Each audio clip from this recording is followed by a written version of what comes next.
Episode 70 first किस story. सभी लोग नाइट क्लब आए थे।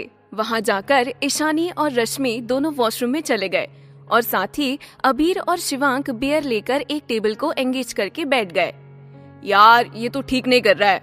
जब वो आ जाए तो सब सच बोल देना। मुझे तो यहाँ तक लग रहा है कि उसको तुझ पर शक भी हो गया है। अरे भाई बता दूंगा ना। देख भाई, मुझे ना अच्छी वाली फीलिंग्स नहीं आ रही है।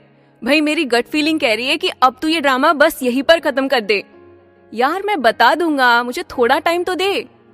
तू ना फंस मत जाइयो भाई। तूने वो कहावत तो जरूर सुनी होगी, grass is always greener on the other side. मतलब दूसरे की थाली में ज्यादा घी नजर आता है। तू ना अपनी हरकतों की वजह से ना किसी दिन ना मुझे भी फंसा देगा। दूसरी तरफ रश्मि और ईशानी दोनों वॉशरूम में थी। तभी ईशानी ने उससे कहा, यार मुझे लगता है कि अबीर की याददाश्त वापस आ गई है। अगर तुझे ऐसा लगता है तो क्या मैं शिवांक से बात करूं? उसे इस बारे में जरूर पता होगा। वैसे भी लड़के लड़कियों के सामने अपने राज खोल ही देते हैं।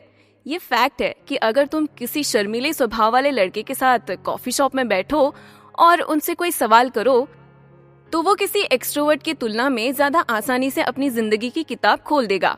साथ ही लड़के लड़कियों से ज्यादा बात शेयर करते हैं, क्योंकि अगर वो किसी दूसरे लड़के की मदद लेंगे तो इससे समस्या खत्म नहीं होगी। इससे ये भी पता चलता है कि लड़के ज्यादा कंफ्यूज होते हैं। उसकी बात सुनकर ईशानी खुश तो हुई, लेकिन फिर थोड़ा डाउट करते हुए बोली, लेकिन तुझे लगता है कि शिवांक को इस बारे में पता होगा? क्योंकि शिवांक उसका दोस्त है, वो अपने दोस्त को बचाने के लिए उसे इशारा कर देगा। वैसे भी लड़कियों के मुकाबले लड़के ज्यादा झूठ बोलते हैं, इसीलिए मैं सोच रही हूँ कि सच पता करने के लिए एक नाटक मैं भी करूँ। लेकिन क्या?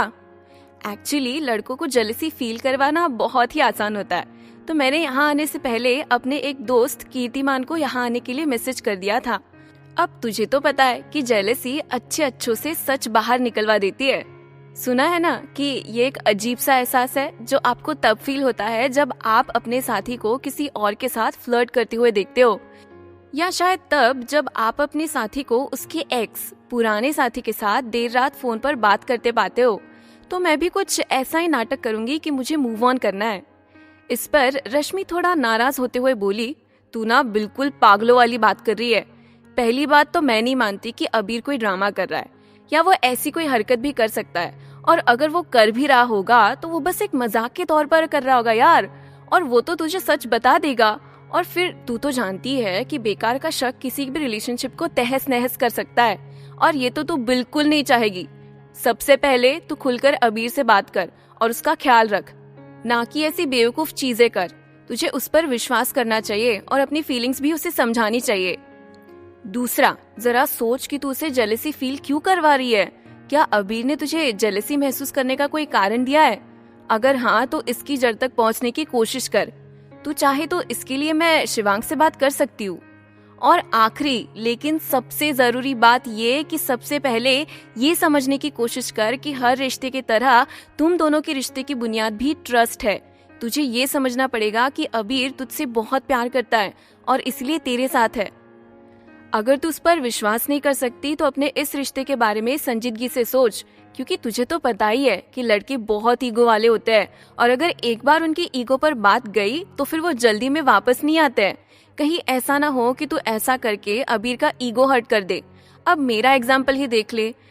कॉलेज में रजत के साथ मेरा जो रिलेशन था उसमें सिर्फ एक किस के लिए मना करने की वजह से उसका ईगो हर्ट हो गया था। एकदम से रजत का नाम सुनकर ईशानी ने चौंक कर पूछा, रजत? रजत बिजलानी, वो बायोलॉजी वाला? क्या वो तेरा कॉलेज में बॉयफ्रेंड था? लेकिन तूने कभी बताया क्यों नहीं? तुझे किताबों से फुर्सत मिलती तब बताती ना। वो ये सुनकर थोड़ा नाराज होते हुए बोली, oh my God, by the way, और क्या क्या है जो मैंने किताबों की वजह से मिस किया है?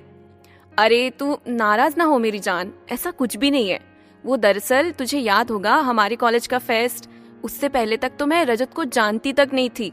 उस दिन मैं कॉलेज की कैंटीन में अपने एक फ्रेंड के साथ समोसे खाने के बाद काउंटर पर पैसे देने के लिए खड़ी थी। तभी पीछे से एक लड़के ने अपने पैरों से मेरा दुपट्टा दबा दिया और मेरा दुपट्टा नीचे गिर गया। मैंने मुड़कर उससे गुस्से में देखा तो उसने धीरे से दुपट्टा उठाकर मुझे दिया और सॉरी बोलकर चला गया।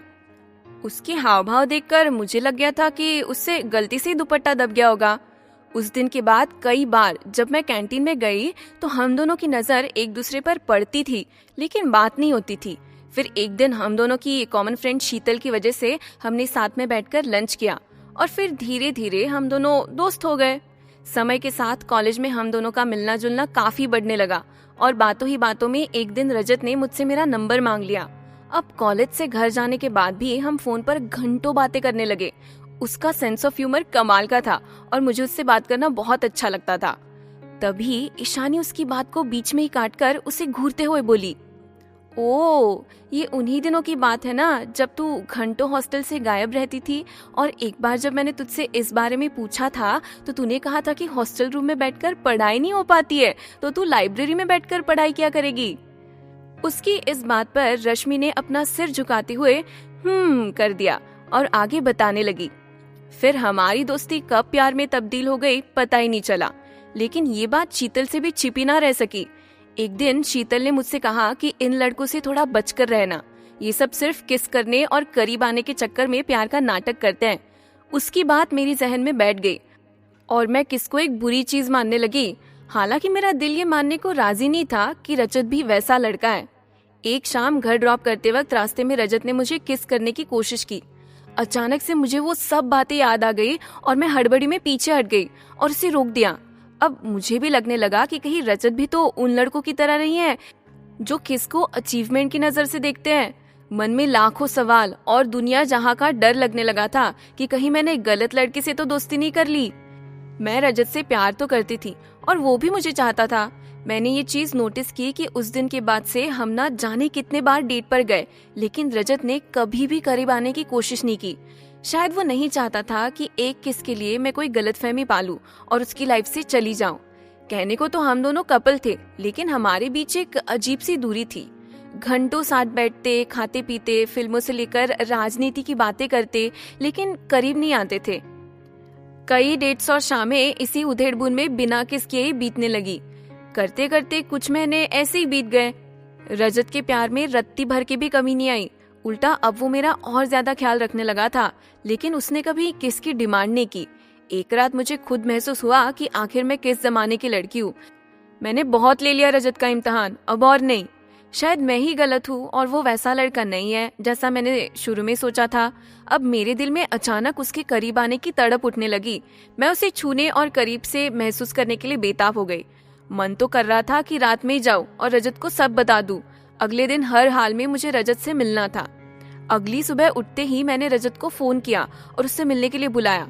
जैसे ही मैं उससे मिली, इससे पहले कि वो कुछ कहता या समझता, मैंने अपने होठ उसके होठों के बिल्कुल करीब ला दिए। मेरा दिल जोरों से धड़क रहा था। रजत शायद मेरी हामी समझ चुका था। उसने आगे बढ़कर मेरे होठों को चूम लिया। याद ही नहीं कि उस दिन हम कितनी देर तक एक दूसरे को किस करते रहे।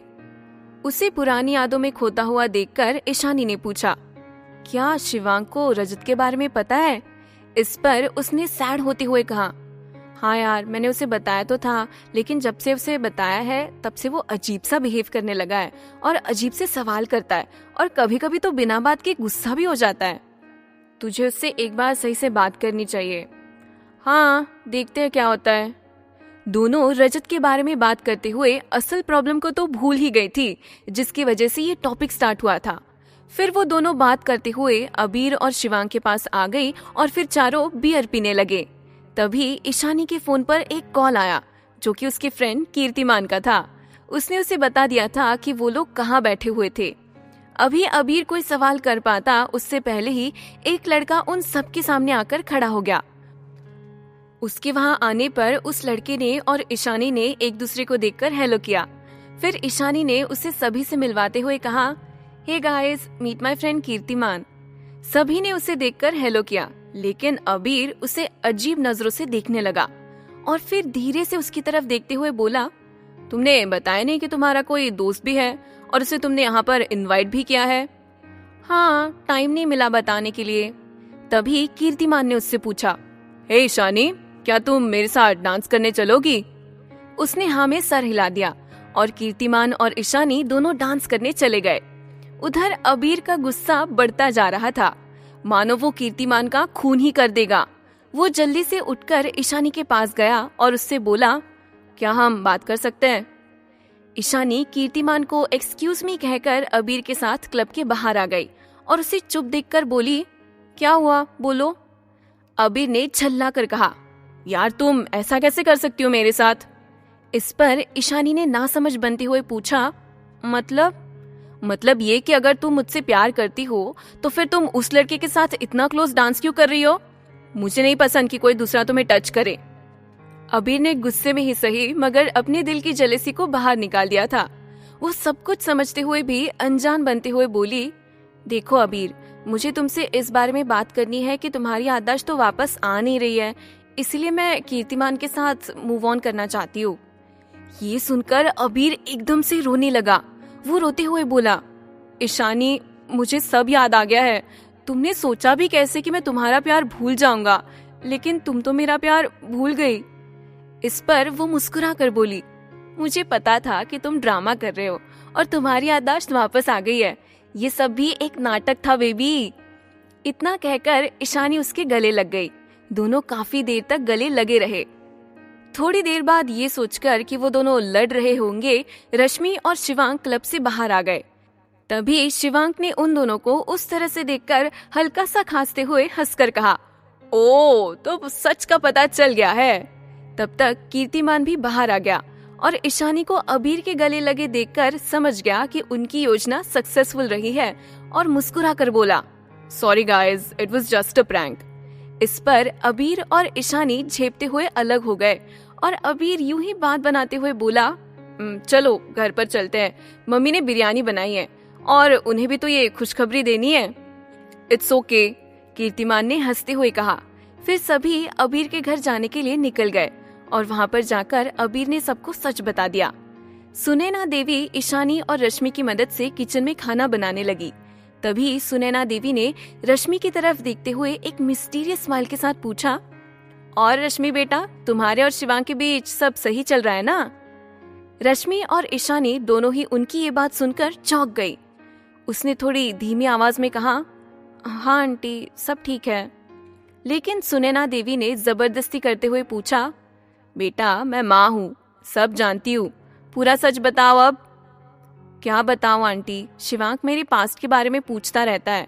मेरी सेक्सुअल रिलेशनशिप से लेकर उसे मेरे एक्स के साथ किस लेवल के इमोशनल रिलेशनशिप में थे, उसे सब कुछ जानना है। अब ना बताओ तो भी नाराज और बता देती हूँ तो भी नाराज। सब जानने पर वो इन सब चीजों से कभी कभी गुस्सा भी हो जाता है। ये सुनकर सुनैना देवी कहने लगी, ओ, अब मैं क्या ही बोलूं बेटा, ये तेरा बॉयफ्रेंड है या सीआईडी? इसकी समस्या क्या है? चल देखते कि क्या हो सकता है। रश्मि और ईशानी दोनों एक साथ पूछ बैठी, मतलब? तो मेरी मुन्नी सुन, पुराने जमाने में जब हमारा प्रेजेंट पार्टनर हमारे पुराने पार्टनर के बारे में या पास में रहे हमारे शारीरिक संबंधों के बारे में कुछ पूछता था तो हमारी कुछ विशिष्ट प्रतिक्रियाएं होती थी। क्योंकि अगर सवाल है क्या तुमने पहले सेक्स किया है, तो चाहे जवाब कोई भी हो, वो तो यही सुनना चाहते हैं कि नहीं जी, आप ही पहले हो। लेकिन अब चीजें बदल रही है। मैं समझती हूँ कि आजकल के युवा कुछ भी छुपाने में विश्वास नहीं रखते। हाँ, मैं एक रिश्ते में थी और हमारे बीच में सेक्स भी हुआ था, लेकिन इसका ये मतलब नहीं है कि इस मुद्दे पर बार बार और गहराई से बात होनी चाहिए। कितनी बार हुआ, कैसे हुआ, कब हुआ, जहाँ तक मैं समझती हूँ इतने विस्तृत वर्णन की कोई आवश्यकता नहीं है। बेटा, सुनने में बात तुझे घटिया लगेगी, लेकिन कई लोग एक्स से संबंधित यौन संबंधों के विवरण को इसलिए भी बार बार सुनना चाहते हैं क्योंकि वो उनके लिए कामोत्तेजक होता है। बताओ ना, क्या क्या किया था? तुम्हारे सबसे पसंदीदा मुद्रा कौन सी थी? कहाँ करने में सबसे ज्यादा मजा आता है? बत्तियां बंद करके ज्यादा मजा आता था या तुम दोनों बत्तियां जलाकर करते थे? उफ, इतने सारे सवाल। हो सकता है कि इस सनसनीखेज जानकारी के बाद तुम दोनों के सेक्स जीवन में चार चांद लग जाए, लेकिन मेरी राय तो बेडरूम में किसी तीसरे के बारे में बात करने का कोई औचित्य नहीं है। मैं तेरी इस बात से भी पूरी तरह सहमत हूँ कि एक जैसे सवालों के जवाब देने से खिसियाहट तो होती ही होगी। ये बात कि पिछले वाले के साथ कितनी बार किया था, कहाँ और कैसे, अरे घर के बेडरूम में बात कर रहे हैं, ऑफिस के बोर्ड रूम में नहीं। बेडरूम में किसी तीसरे के बारे में बात करने से बड़ी बेवकूफी कुछ भी नहीं हो सकती है।